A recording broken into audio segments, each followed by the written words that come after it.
Hey guys, it's Anne here, and today I want to show you how you can make putta at home without the traditional putta maker. So if you're not familiar with what putta is, it's a very popular breakfast dish in Kerala. It's made a number of ways, but my favorite is using rice flour.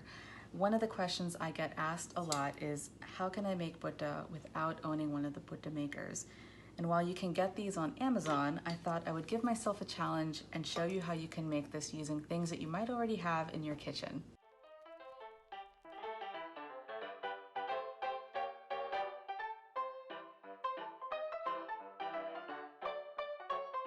So hit just a roll now. Yeah.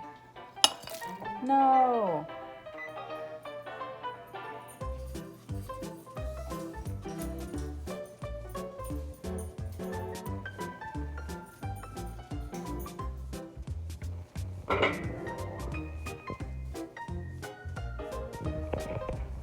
Oh, it worked. No way. So several attempts later, I finally think I found a solution. It's probably one of many things that you can do, but I'm going to show you how we can get a little crafty at home and engineer our own putta maker. So with a traditional putta maker, you would have this base here that you would fill in with about 2 inches of water. And then this is the contraption that you would stick on top. So this has 3 pieces to it. Inside, you'll put this disc, which is perforated, and there's a hole at the bottom so that when you stick this on top of the base, steam can actually rise up through the putta maker to actually cook it. So this is at the bottom. You fill it with coconut, rice flour, more coconut, whatever layering process you want. And then you put the lid on top, which has a few perforated holes on top, which is where you can indicate seeing the steam rise to know that the putta is cooked. So this is the contraption that we're going to build using paper cups. So I've got 2 Dixie paper cups. These are actually heat safe and insulated, so it's perfectly fine to use in your sauce pot. It won't melt on you. I also grabbed some aluminum foil, a toothpick, and some scissors. The first thing you're going to do is build your base. So similar to that water pot that I showed you earlier, all I've done is cut off about 1 inch from the top. I'm just going to cut that off. Okay. This is going to form our base. That can stay there.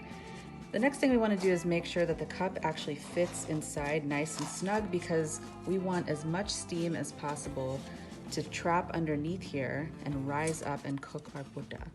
So this fits, looking good. So I'm going to go ahead and set my base aside.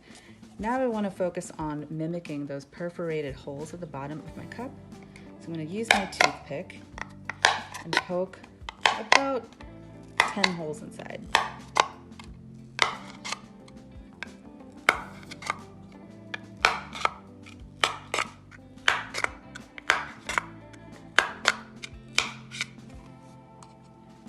I'm going to check that my holes have pierced all the way through, and then I will go ahead and stick this back on the base. Okay, it fits nice and snug. It's holding together nicely. The next thing I want to make sure I do is ensure that water can actually get underneath the base so that steam traps here and rises through the putta maker. So I'm just going to cut 1 little hole to ensure that my base still stands up sturdy, but that water can actually seep underneath this and steam it.